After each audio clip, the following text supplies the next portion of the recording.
Om Namo Bhagavate Vasudevaya. Om Namo Bhagavate Vasudevaya. Om Namo Bhagavate Vasudevaya.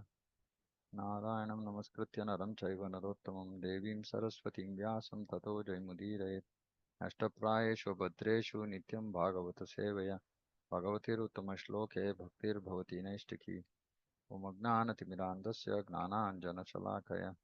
चक्षुरुन्मिलितं येन तस्मै श्रीगुरवे नमः श्रीचैतन्यमनोभीष्टं स्थापितं येन भूतले स्वयं रूपा कदा मह्यं ददाति स्वपदान्तिकं वन्देऽहं श्रीगुरो श्रीयुतपदकमलं श्रीगुरून् वैष्णवांश्च श्रीरूपं साग्रजातं सहगणरघुनाथान्वितं तं सजीवं साद्वैतं सावधूतं परिजनसहितं कृष्णचैतन्यदेवं श्रीराधा कृष्णपादान् सहगणललिता श्रीविशाखान्वितांश्च हे कृष्ण करुणा सिंधु दीनबंधो जगत्पते गोपेश गोपिका कांता राधा कांता नमोस्तुते तप्त कांचन गौरांगी राधे वृंदावनेश्वरी वृषभानुसुते देवी परमा प्रणमामि हरिप्रिये वाञ्छाकल्पतरुभ्यश्च कृपा सिन्धुभ्यैव च पतितानां पावनेभ्यो वैष्णवेभ्यो नमो नमः जय श्री कृष्ण चैतन्य प्रभु नित्यानंद श्री अद्वैत गदाधर श्रीवासादि गौर भक्तवृंद हरे Krishna Krishna Krishna Hare Hare Hare Ram Ram Ram Hare Hare. Okay, so today and tomorrow we're going to read about Lord Narasimhadev and Prahlad Maharaj. So just to build up mood for Narasimha Chaturdashi, I'm reading from Canto 7, Chapter 3. So just as a like a story form, and if wherever if there's anything specifically I want to mention, I will just uh, say that. Okay, so we are going to read the translations. Narada Muni said to Maharaj Yudhishthir, the demoniac king Hiranyakashipu wanted to be unconquerable and free from old age and dwindling of the body. He wanted to gain all the yogic perfections like Anima and Laghima, to be deathless, and to be the only king of the entire universe, including Brahmaloka. In the valley of Mandara hill, Hiranyakashipu began performing his austerities by standing with his toes on the ground, not foot on the ground, with his toes on the ground, keeping his arms upward and looking toward the sky. This position was extremely difficult, but he accepted it as a means to attain perfection.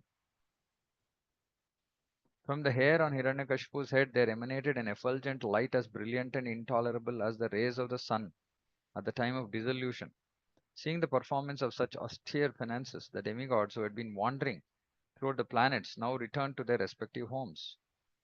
Because of Hiranyakashipu's severe austerities, fire came from his head, and this fire and its smoke spread throughout the sky, encompassing the upper and lower planets, which all became extremely hot. Because of the power of his severe austerities, all the rivers and oceans were agitated. The surface of the globe, with its mountains and islands, began trembling, and the stars and planets fell. All directions were ablaze.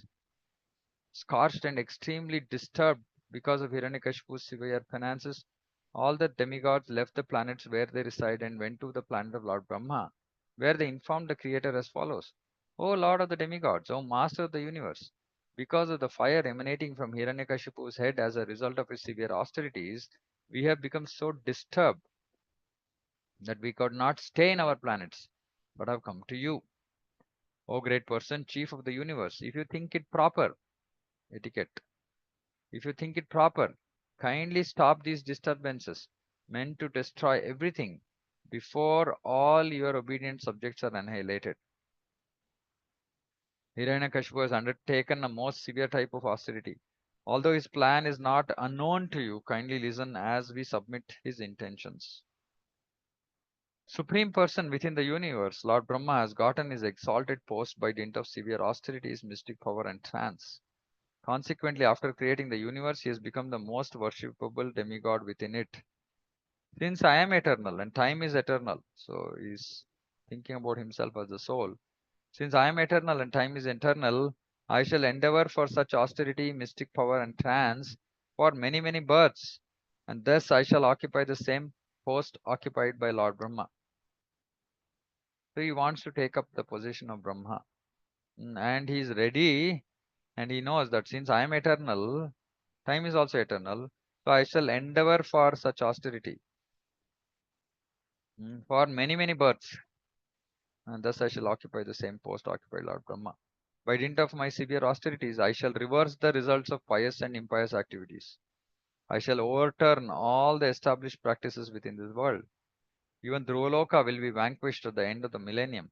Therefore, what is the use of it? I shall prefer to remain in the position of Brahma. O Lord, we have heard from reliable sources that in order to obtain your post, Hiranyakashipu is now engaged in severe austerity. You are the master of the three worlds. Please, without delay, take whatever steps you deem appropriate. O Lord Brahma, your position within this universe is certainly most auspicious for everyone, especially the cows and brahmanas. Brahminical culture and protection of cows can be increasingly glorified, and thus all kinds of material happiness, opulence, and good fortune will automatically increase by Brahminical culture and protection of cows. But unfortunately, if Hiranyakashipu occupies your seat, everything will be lost because he wants to overturn the established order. O king, being thus informed by the demigods, the most powerful Lord Brahma, accompanied by Bhrigu, Daksha, and other great sages, immediately started for the place where Hiranyakashipu was performing his penances and austerities. Lord Brahma, who was carried by a swan airplane, at first could not see where Hiranyakashipu was, for Hiranyakashipu's body was covered by an anthill and by grass and bamboo sticks. Because Hiranyakashipu had been there for a long time, the ants had devoured his skin. Ants had devoured his skin, fat, flesh, and blood. Then Lord Brahma and the demigod spotted him, resembling a cloud covered sun, heating all the world by his austerity. Struck with wonder, Lord Brahma began to smile and then addressed him as follows. He began to smile because he knew what is coming. Lord Brahma said, "O son of Kashyapa Muni, please get up, please get up. All good fortune unto you. You are now perfect in the performance of your austerities, and therefore I may give you a benediction. You may now ask from me whatever you desire, and I shall try to fulfill your wish. I have been very much astonished to see your endurance. In spite of being eaten and bitten by all kinds of worms and ants, you're keeping your life air circulating within your bones. Certainly, this is wonderful. Even saintly persons like Bhrigu, born previously, could not perform such severe austerities, nor will anyone in the future be able to do so. Who within these three worlds can sustain his life without even drinking water for 100 celestial years? My dear son of Diti, with your great determination and austerity, you have done what was impossible, even for great saintly persons. You are a demon, and you have done something which was impossible even for great saintly persons. And thus I have certainly been conquered by you. And this is the problem with demigods. Irrespective of the intention, if the austerity is severe, and there's as per Shastra, then they have to oblige. O best of the Asuras, for this reason I am now prepared to give you all benedictions according to your desire. I belong to the celestial world of demigods who do not die like human beings. Therefore, although you are subject to death, your audience with me will not go in vain. Hmm. Celestial world of demigods who don't die like human beings but still die. So you are also subjected to death, but your audience will with me will not go in vain, meaning you will get some benefit. Narada Muni continued. After speaking these words to Hiranyakashipu, Lord Brahma, the original being of this universe, who is extremely powerful, sprinkled transcendental, infallible spiritual water from his Kamandalu upon Hiranyakashipu's body, which had been eaten away by ants and moths.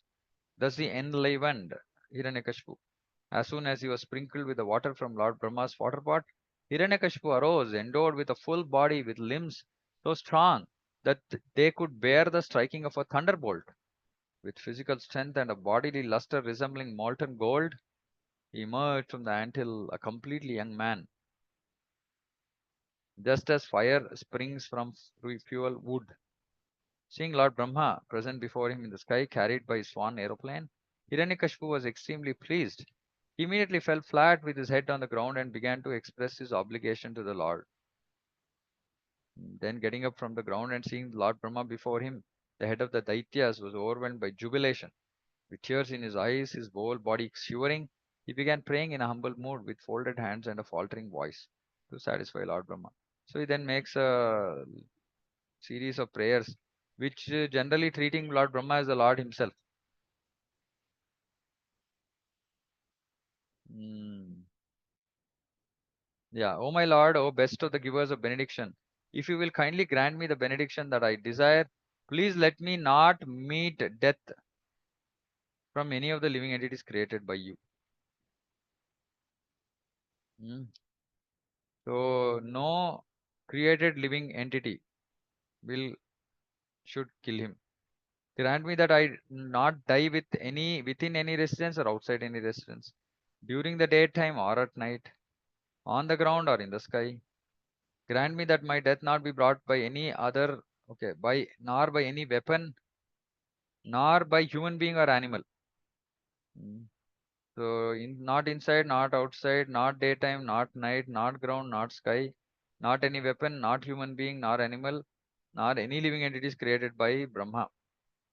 Uh, Grant me that I don't meet a death from any living entity or non-living entity. So he is actually his problem here is when Lord Vishnu came to kill Hiranyaksha, he came as a boar, Varaha.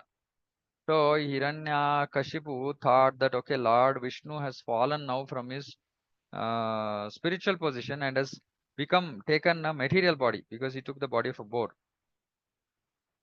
Mm. So and he thought that boar means is actually creation of Brahma.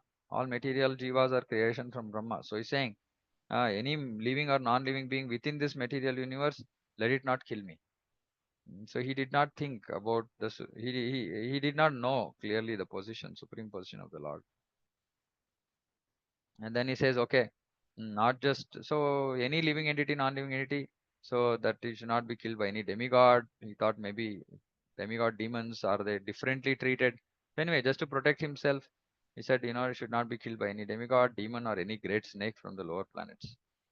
Since no one can kill you in the battlefield, you have no competitor. Now he moves on to the second part of his um, request. Mm. Grant me benediction that I too may have no rival, including Brahma. So he doesn't want any rival, including Brahma. Give me sole lordship over all the living entities and presiding deities, and give me all the glories obtained by that position. So indirectly, he is asking Brahma, saying, I want to take your position. Furthermore, give me all the mystic powers attained by long austerities and practice of yoga, for these cannot be lost at any time. So he asked for the position of Brahma and for mystic powers.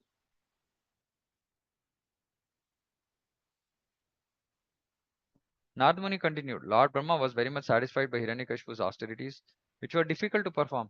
Therefore, when solicited for benedictions, he indeed granted them, although they were rarely to be achieved. In fact, Nrsimhadev later chastises Brahma, saying, don't ever give such a boon to anybody. Lord Brahma said, O Hiranyakashipu, these benedictions for which you have asked are difficult to obtain for most men. Nonetheless, O my son, I shall grant you them, although they are generally not available. Then Lord Brahma, who awards infallible benedictions, departed, being worshipped by the best of the demons, Hiranyakashipu, and being praised by great sages and saintly persons. The demon Hiranyakashipu, having thus been blessed by Lord Brahma and having acquired a lustrous golden body, continued to remember the death of his brother and therefore be envious of Lord Vishnu. He became the conqueror of the entire universe, all the three worlds, including the planets of human beings, Gandharvas, Garudas, serpents, Siddhas, Charanas, Vidyadharas, the saints, Yamaraja, Manus, Yakshas, Rakshasas, Pishachas, and their masters of the ghosts and bhutas. He defeated the rulers of all other planets where there are living entities and brought them under his control. Conquering the abodes of all, he seized their power and influence. He who possessed all opulence began residing in heaven with its famous Nandana garden, which is enjoyed by the demigods. In fact, He resided in the most opulent palace of Indra. The palace had been directly constructed by the demigod architect Vishwakarma and was beautifully made as if the goddess of fortune of the entire universe resided there. The steps of King Indra's residence were made of coral. The floor was bedecked with invaluable emeralds. The walls were of crystal. The columns of Vaidurya stone. Wonderful canopies were beautifully decorated. Seats were bedecked with rubies, and the silk bedding, as white as foam, was decorated with pearls. The ladies of the palace were blessed with beautiful teeth and the most wonderful, beautiful faces, walked here and there in the palace, their ankle bells tinkling melodiously, and saw their own beautiful reflections in the gems. The demigods, however, being very much oppressed, had to bow down and offer obeisances at the feet of Hiranyakashipu, who chastised the demigods very severely and for no reason. Thus, Hiranyakashipu lived in the palace and severely ruled everyone. So he stayed in heaven in Indra's palace and severely ruled everyone. O my dear king, Hiranyakashipu was always drunk on strong smelling wines and liquors. Mm, very strong wines and liquors, and therefore his coppery eyes were always rolling. Nonetheless, because he had powerfully executed great austerities in mystic yoga, although he was abominable, all but the three principal demigods personally worshipped him to please him by bringing him various presentations with their own hands. By dint of his personal power, Hiranyakashipu, being situated on the throne of King Indra, controlled the inhabitants of all the other planets. The two Gandharvas, Vishwavasu and Tumburu, I myself, and the Vidyadharas, Apsaras, sages all offered prayers to him again and again just to glorify him, because they were forced to do so. Being worshipped by sacrifices offered with great gifts by those who strictly followed the principles of Varna and Ashrama, Hiranyakashipu, instead of offering shares of the oblations to demigods, accepted them himself. As if in fear of Hiranyakashipu, the planet Earth, which consists of 7 islands, delivered food grains without being plowed.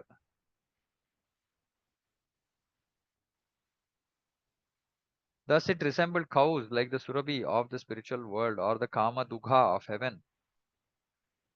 The earth yielded sufficient food grains. The cows supplied abundant milk, and outer space was beautifully decorated with wonderful phenomena. All this as if in fear of Hiranyakashipu. By the flowing of their waves, the various oceans of the universe, along with their tributaries, the rivers which are compared to their wives, supplied various kinds of gems and jewels for Hiranyakashipu's use. These oceans were the oceans of salt water, sugarcane juice, wine, clarified butter, milk, yogurt, and sweet water. So these are the 7 oceans covering the 7 islands, dvipas. The valleys between the mountains became fields of pleasure for Hiranyakashipu, by whose influence all the trees and plants produced fruits and flowers profusely in all seasons. The qualities of pouring water, drying, and burning, which are all qualities of the three department heads of universe, meaning pouring water is Indra, drying is Vayu, and burning is Agni, were all directed by Hiranyakashipu alone, without assistance from the demigods. In spite of achieving the power to control in all directions, and in spite of enjoying all types of dear sense gratification as much as possible. So, full power, all enjoyment. Hiranyakashipu was dissatisfied because instead of controlling his senses, he remained their servant. So, if we also don't control our senses and remain servant of our senses, we are also following in the footsteps of Hiranyakashipu, little Hiranyakashipus. Hiranyakashipu thus passed a long time being very much proud of his opulences and transgressing the laws and regulations mentioned in the authoritative scriptures. He was therefore subjected to a curse by the 4 Kumaras, who were great Brahmanas. Everyone, including the rulers of the various planets, was extremely distressed because of the severe punishment inflicted upon them by Hiranyakashipu. Fearful and disturbed, Unable to find any other shelter, they at last surrendered to the Supreme Person of Godhead Vishnu. See, this is also important, right? Hmm. So first they went to Brahma. Then Brahma, what did he do? He just gave the benedictions. So Hiranyakashipu became even powerful. He conquered their positions, ruled over all the three worlds, and everything was going downhill. And then everybody became extremely distressed because of the severe punishment. And then fearful and disturbed, finally they surrendered. Finally, at last, surrendered to the Supreme Lord Vishnu. And they offered two prayers, actually, two slokas. Let us offer our respectful obeisances unto that direction where the Supreme Person of Godhead is situated, because they can't see him. Where those purified souls in the renounced order of life, the great saintly persons go, and from which having gone, they never return. So they're talking about Vaikuntha. So let us offer our respectful obeisances. Without sleep, fully controlling their minds. See, they were very, very distressed, so they surrendered, and they surrendered very sincerely, without sleep, fully controlling their minds and living only on their breath, meaning not eating anything, not drinking anything. The predominating deities of the various planets began worshipping Rishikesha with this meditation. Rishikesha, the master of the senses. So they controlled without sleep, without eating, without food, without water. They controlled their minds and they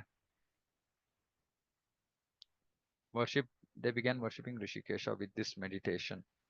So this prayer. Then there appeared before them a transcendental sound vibration emanating from a personality not visible to materialize. The voice was as grave as the sound of a cloud, and it was very encouraging, driving away all fear. Mm. Voice of Lord Vishnu was as grave as the sound of a cloud, and it was very encouraging, driving away all fear. The voice of the Lord vibrated as follows: O best of learned persons, do not fear. I wish all good fortune to you. Become my devotees by hearing and chanting about me and offering me prayers, for these are certainly meant to award benedictions to all living entities. I know all about the activities of Hiranyakashipu and shall surely stop them very soon. Please wait patiently until that time. This is also an instruction for all of us. Hmm. Become devotees by hearing and chanting about Supreme Lord and offering him prayers, for these are certainly meant to award benedictions to all living entities. Please wait patiently, going through whatever suffering we are going through. We have to wait patiently until that time the Lord gives his benedictions. Tatte susamikshamano. When one is envious of the demigods who represent the Supreme Lord of the Vedas, which give all knowledge of the cows, Brahmanas, Vaishnavas, and religious principles, and ultimately of me, he and his civilization will be vanquished without delay. So Hiranyakashipu has all these qualifications. He's envious of demigods, then he's envious of the Vedas, he's envious of the Brahmanas, cows, Vaishnavas, religious principles, and also of the Supreme Lord. So he and his civilization will be vanquished without delay. But when Hiranyakashipu teases the great devotee Prahlada, his own son, who is peaceful and sober and who has no enemy, I shall kill Hiranyakashipu immediately, despite the benedictions of Brahma. Hmm. So Hiranyakashipu, Prahlada, who was peaceful, sober, and had no enemy, still Hiranyakashipu became his enemy. So this is the ways of this material world. So we have to learn a lot from Prahlada and how he dealt with Hiranyakashipu. Peaceful and sober. And there are a lot of beautiful qualities of Prahlad which are going to be discussed. When the Supreme Person of Godhead, the spiritual master of everyone, thus reassured all the demigods living in the heavenly planets, they offered their respectful obeisances unto him and returned, confident that the demon Hiranyakashipu was now practically dead. See, this is the importance of the service that demigods are doing. That when they offer their prayers, immediately Lord reciprocates. We also offer so many prayers to the Lord, but Lord might not directly reciprocate like he has done here. So they heard, okay, We have to go on with our work. So they just offered obeisances and returned. Mm. Hiranyakashipu had four wonderful, well qualified sons, of whom the one named Prahlada was the best. Indeed, Prahlada was a reservoir of all transcendental qualities because he was an unalloyed devotee of the personality of Godhead. How did Prahlada become an unalloyed devotee of the personality of Godhead? So there's one history in from Brihan Narsimha Purana, where it is said that in his last life, this Jiva who became Prahlada, so he was the son of Brahmanas in Avanti, Vasu Sharma, and um, what is that name? Vasu Sharma and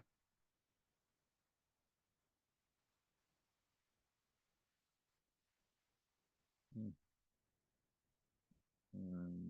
what is the name of his wife?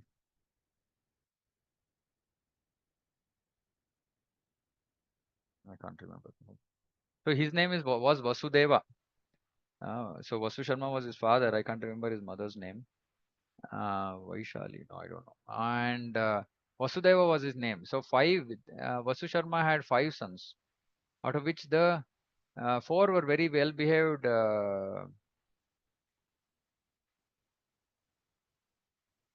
Brahmanas, well qualified Brahmanas.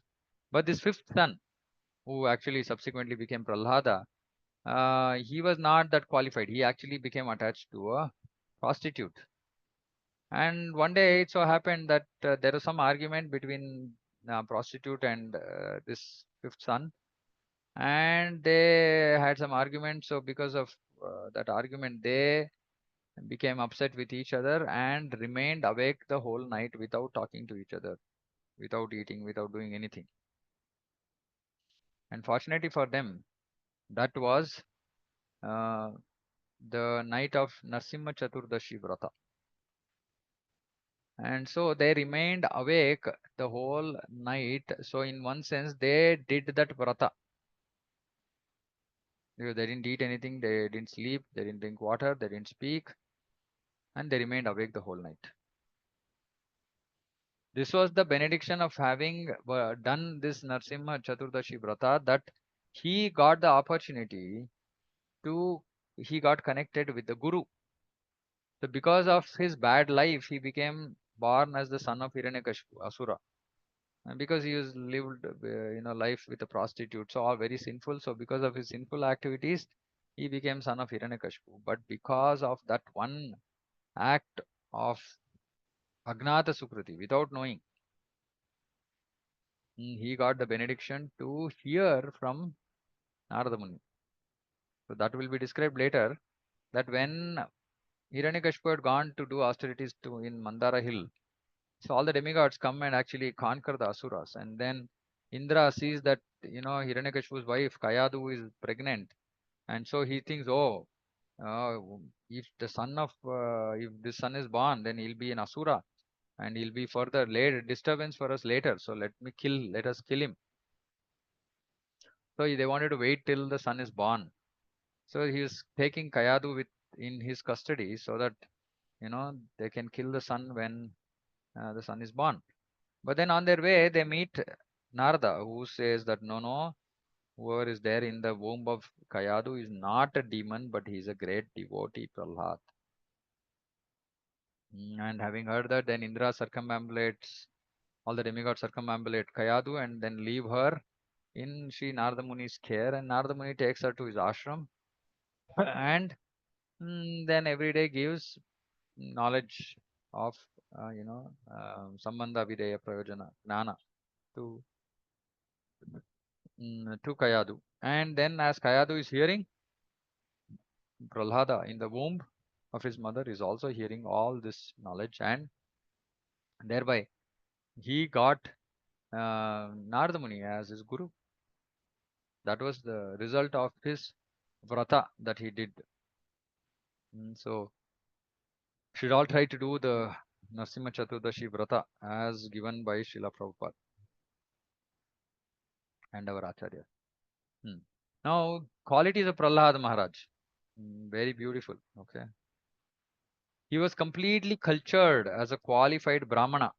He was the son of a demon, but he was completely cultured as a qualified Brahmana, having very good character and being determined to understand the absolute truth. So, this is the quality of a Brahmana. So, he has very good character and is determined to understand the absolute truth. Brahma Janati iti Brahmanaha. Also, he had full control of his senses and mind. Shama, Dama. So, all these are qualities of a Brahmana. Like the super soul, he was kind to every living entity and was the best friend of everyone. Again, super soul. So when they say super soul, we should understand this is all on the spiritual platform. He was kind to every living entity because that he shows later by he gives Krishna Bhakti to all his friends. And he was the best friend actually of everyone. So this is like the super soul. To respectable persons, to every jiva, he was very kind and like a best friend. To respectable persons, he acted exactly like a menial servant, not like a friend. To the poor, he acted like a father. To his equals, he was attached like a sympathetic brother. And he considered his teachers, gurus, to be as good as Supreme Person of Godhead. And Prabhupada also says gurus and also um, older god brothers of the gurus. Mm. Teachers, gurus, and also older god brothers, meaning those who are older to us or more advanced than us in bhakti. Even to them, we have to treat them, respect them as good as Supreme Person of Godhead. He was completely free from unnatural pride that might have arisen from his good education, riches, beauty, aristocracy, and so on. All that he had because he was the son of Hiranyakashipu, he was completely free from that pride.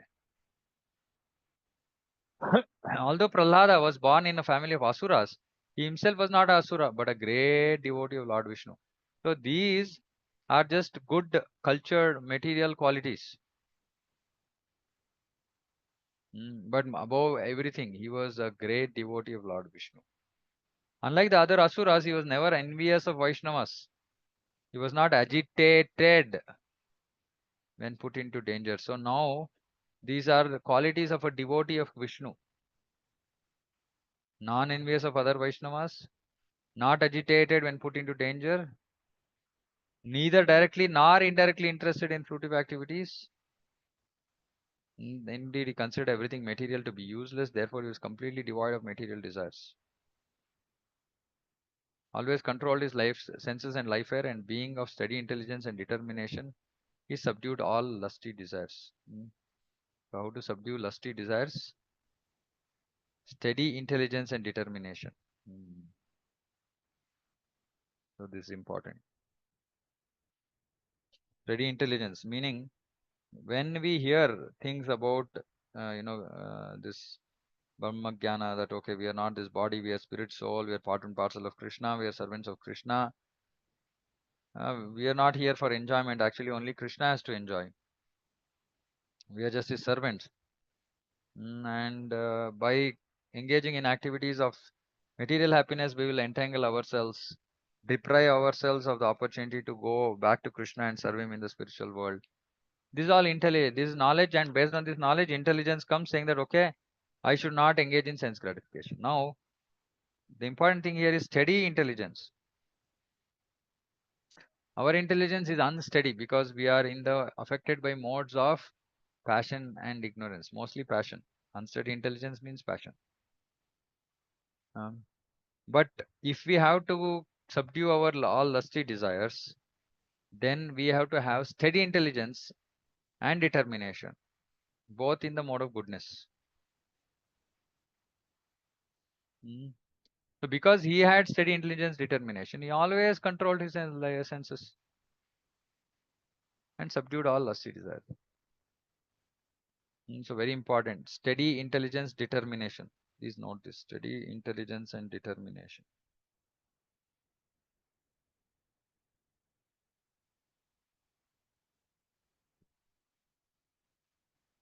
O King Prahlad Maharaj, good qualities are still glorified by learned saints and Vaishnavas. As all good qualities are always found existing in the Supreme Lord, they also exist forever in his devotee Prahlad Maharaj. In any assembly where there are discourses about saints and devotees, even the enemies of the demons, namely the demigods, what to speak of you, would cite Prahlad Maharaj as an example of a great devotee. Who could list the innumerable transcendental qualities of Prahlad Maharaj? He had unflinching faith in Vasudeva. So this is the most important quality actually. He had unflinching faith and unalloyed devotion. So these are qualities we have to develop: unflinching faith, unalloyed devotion. Please note down. I'm also noting down. Steady intelligence, determination. mm. His attachment to Lord Krishna was natural because of his previous devotional service. What was his previous devotional service? That much, that little service in the last life, and having heard from Narada Muni. That's all. Although his good qualities cannot be enumerated, they prove that he was a great soul Mahatma. From the very beginning of his childhood, Prahlada was uninterested in childish playthings.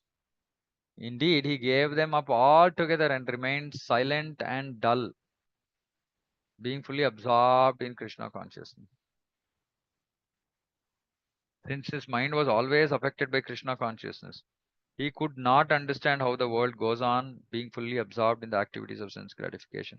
So he could not understand how this world works. Everybody is fully absorbed in activities of sense gratification. He could not understand how that is possible because his mind was always absorbed in Krishna consciousness. He was always absorbed in thought of Krishna, thus being always embraced by the Lord. He did not know how his bodily necessities were being automatically performed. So he was at such an exalted stage. And this is always being embraced by the Lord. Then Asta Satvika Vikar, because of advancement in Krishna consciousness, he sometimes cried, laughed, expressed jubilation, sometimes sang loudly. Sometimes upon seeing the Supreme Lord, so he reached the stage of prema. Sometimes upon seeing the Supreme Lord, Prahlad would loudly call in full anxiety. He sometimes lost his shyness in jubilation and began dancing in ecstasy. So when Lord was going away, he was crying out in loudly calling him out in full anxiety. When he again appeared, he began dancing in ecstasy. And sometimes being fully absorbed in thoughts of Krishna, he felt oneness and imitated the pastimes of the Lord. We know this from the 10th canto. When Krishna left the gopis and went, so they also did this. They felt oneness and imitated the pastimes of the Lord. Sometimes feeling the touch of the Lord's lotus hands, he became spiritually jubilant and remained silent, his hair standing on end and tears gliding down from his half closed eyes because of his love for the Lord. Because of his association with perfect unalloyed devotees, who? Narada Muni, who had nothing to do with anything material, Prahlada constantly engaged in the service of the Lord's lotus feet. So, which means that Guru's association is available all the time. Vaishnava's associations are available all the time. Though Prahlad was not physically in contact. By seeing his bodily features when he was in perfect ecstasy, persons very poor in spiritual understanding became purified. In other words, Prahlada bestowed upon them transcendental bliss. The demon Hiranyakashipu tormented this exalted, fortunate devotee, although Prahlada was his own son. Then Maharaj Yudhishthira asks. So this whole narration is between Narada Muni and Maharaj Yudhishthira. Narada Muni is uh, himself talking about his activities with his interaction with Prahlad. O best of the saints among demigods, O best of spiritual leaders, how did Hiranyakashipu give so much trouble to Prahlad, the pure and exalted saint? Although Prahlad was his own son, so two qualifications. He was pure and exalted saint and he was also his own son. I wish to know more about this subject. A father and mother are always affectionate to their children. When the children are disobedient, the parents chastise them, not due to enmity, but only for the child's instruction and welfare. How did Hiranyakashipu chastise such a noble son? How was it possible for a father to be so violent toward an exalted son who was obedient, well behaved, and respectful? to his father. No, he was not obedient, well behaved, and respectful to his father. Of course, he was well behaved. He was obedient also in some way, in the sense that, okay, you go to school, he was going to school. Yeah, in one way he was, but internally he was not obedient to his father's desires or instructions that he wanted him to become a big karmi. Oh, Brahmana, oh master, I have never heard of such a contradiction as an affectionate father is punishing his noble son with the intention of killing him. Kindly dissipate our doubts in this regard. So Maharaja Yudhishthir is surprised, saying that how is this possible? So he's asking um, clarification. Okay, I'm going to read for another 10 minutes. The great sage Narada Muni said, the demons headed by Hiranyakashipu accepted Shukracharya as their priest for ritualistic ceremonies. Shukracharya's two sons, Shanda and Amarka, lived near Hiranyakashipu's palace. Prahlad was already educated in devotional life, but when his father sent him to those two sons of Shukracharya to be educated, they accepted him at their school along with the other sons of the Asuras. Prahlad certainly heard and recited the topics of politics and economics taught by the teachers, but he understood that political philosophy involves considering someone a friend and someone else an enemy, and thus he did not like it. Once the king of demons, Hiranyakashipu, took his son Prahlada on his lap and very affectionately inquired, my dear son, please let me know what you think is the best of all the subjects you have studied from your teachers. Shri Prahlad Uvacha Tatsadu Manye Asuravarya Dehinam Sada Samudvigna Dhyama Sadgrahat Hitvatmapatam Gramandakupam Vanam Gato Yadharimashrayeta Tatsadu Manye. Oh, best of the Asuras, Asuravarya. As far as I have learned from my spiritual master,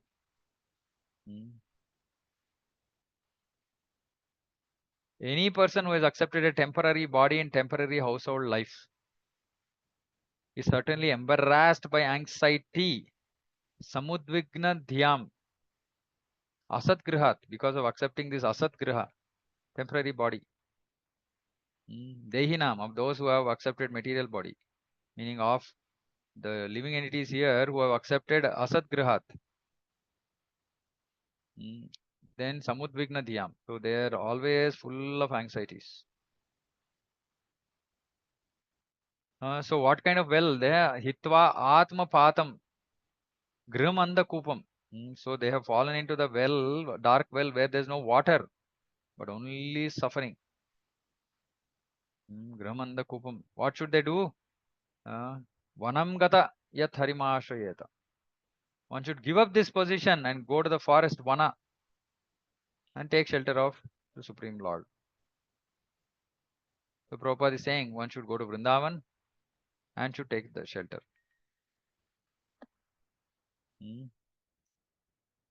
So directly Prahlad is telling Hiranyakashipu, saying that you are like lost in this temporary body and household life, fallen into a dark well. So all jivas are certainly embarrassed by anxiety. What should they do? They should give up this position, go to the forest, and engage in devotion. Narada Muni continued. When Prahlada spoke about the path of self-realization in devotional service, thus being faithful to the camp of his father's enemies, Hiranyakashipu heard Prahlad's words and laughingly said, no, he didn't take it seriously. This is the intelligence of a child spoiled by the words of the enemy. My dear demons, give complete protection to this boy at the Gurukula so that his intelligence will not be further influenced by Vaishnavas. No may go there in disguise. When Hiranyakashipu's servants brought the boy Prahlada back to the Gurukul, the priests of the demons pacified him with very mild voices, affection words. They inquired from him as follows. They were trying to find out how have you learned these instructions? How has your intelligence been spoiled in this way? We have not taught you any of this. Has this pollution of your intelligence been brought about by you or by the enemies? Uh, we are all your teachers and very eager to hear about this, like they're saying, okay, we are like your well wishers. Please tell the truth. Prahlad, he further he advises them also. Let me offer my respectful obeisances unto the Supreme Lord, whose external energy was created, and distinctions of my friend and my enemy.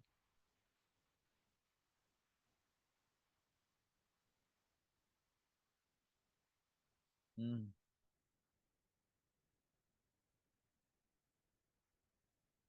Who, whose external energy has created the distinctions by deluding the intelligence of men. Indeed, I am now actually experiencing this. Although I previously heard of it from authoritative sources. So Narada Muni would have told that this is how this material world is. Now he's experiencing it, he's saying. Enemy and friend. Now they are worried that Prahlad now is going to become their enemy because he is doing something which is against what they want. And when the Supreme Personality of Godhead is pleased with the living entity because of his devotional service, one becomes a Pandita and does not make distinctions between enemies, friends, and himself. Intelligently, he then thinks every one of us is an eternal servant of God, and therefore we are not different from one another. Persons who always think in terms of enemy and friend are unable to ascertain the super soul within themselves. Not to speak of them, even such exalted persons as Lord Brahma, who are fully conversant with Vedic literature, are sometimes bewildered in following the principles of devotional service. Like it happened, Brahma Vimohana Leela. The same Supreme Person of Godhead who has created this situation has certainly given me the intelligence to take the side of your so called enemy. Oh, Brahmanas, as iron attracted by a magnetic stone moves automatically toward the magnet, my consciousness, having been changed by his will, is attracted by Lord Vishnu, who carries a disc in his hand. Thus, I have no independence. So, Prahlad is saying, I am naturally being attracted to Lord Vishnu. Narada Muni continues. The great soul Prahlada became silent after saying this to his teachers, Shanda and Amarka. These so-called Brahmanas then became angry at him because they were servants of Hiranyakashipu. They were very sorry, and to chastise Prahlada, they spoke as follows. Okay, they're saying you're damaging our name and fame. Uh, so we have to use now Danda, fourth order, four kinds of diplomacy. Anyway, then they chastised and threatened their disciple in various ways, began teaching him about the paths of Dharma, Artha, Kama, not Moksha. Again, after some time, teachers Shanda and Amarka thought that Prahlada was sufficiently educated in diplomatic affairs of pacifying public leaders, appeasing them by giving them lucrative posts. Sama, Dama, what is that? Sama, Veda, Danda, whatever. Right? So all these are different aspects of political, diplomatic affairs. Dividing and ruling and punishing them in case of disobedience. Then one day, so they thought that okay, he's well, now we've educated him, we've given him a lot of gyan. Uh, One day after Prahlad's mother had personally washed the boy and dressed him nicely with sufficient ornaments, they presented him before his father. So they thought, okay, hopefully he's rectified himself. Now we've given him so much of gyan. So again, Hiranyakashipu became very happy seeing him, and then he asked, yeah, Hiranyakashipu seated Prahlad Maharaj on his lap and began smelling his head with affectionate tears. Oh, so much love. Uh, Gliding down from his eyes and moistening the child's smiling face, he spoke to his son as follows. Again asks, please repeat to me whatever you think is the best of that knowledge that you have heard from your teachers. And the very important verse, Prahlad Shravanam Kirtanam Vishnu Smaranam Pada Sevanam Archanam Vandanam Dasyam Sakhyam Atmanivedanam Iti Pumsarpita Vishnu Bhaktischennava Lakshana Kriyeta Bhagavatyadha Tanmanye Dhitamuttamam. They tells what are the nine Navavidha Bhakti. These nine processes are accepted as pure devotional service. These nine processes are accepted as pure devotional service. One who has dedicated his life to the service of Krishna through these nine methods, or even one of them, should be understood to be the most learned person, for he has acquired complete knowledge. After hearing these words, Hiranyakashipu was extremely angry. His lips trembling, he spoke as follows to Shanda. O unqualified, most heinous son of Brahmana, you have disobeyed my order and taken shelter of the party of my enemies. What is this nonsense? You taught him about devotional service. Then Shanda is afraid. So he says, O enemy of King Indra, O king, whatever your son Prahlada said was not taught to him by me or anyone else. His spontaneous devotional service has naturally developed in him. Therefore, please give up your anger and do not unnecessarily accuse us. It is an insult. It is not good to insult a Brahmana. Mm. So he very boldly he says, "You can't insult. We have not done anything wrong." So then he again addressed Prahlada. He said, "You rascal, most fallen of your family, if you have not received this education from your teachers, where have you gotten it?" So we'll stop here. So again, Prahlada doesn't directly respond. He gives gyan. He preaches to Hiranyakashipu. Very beautiful set of verses. So we'll go through this tomorrow. So we'll stop here. Narasimhadev Bhagavan ki jai. Granthara Srimad Bhagavatam ki jai. Samaveta Gaura Bhaktavanti ki jai. Hare Krishna. Anything? Any comments? Anybody wants to say anything?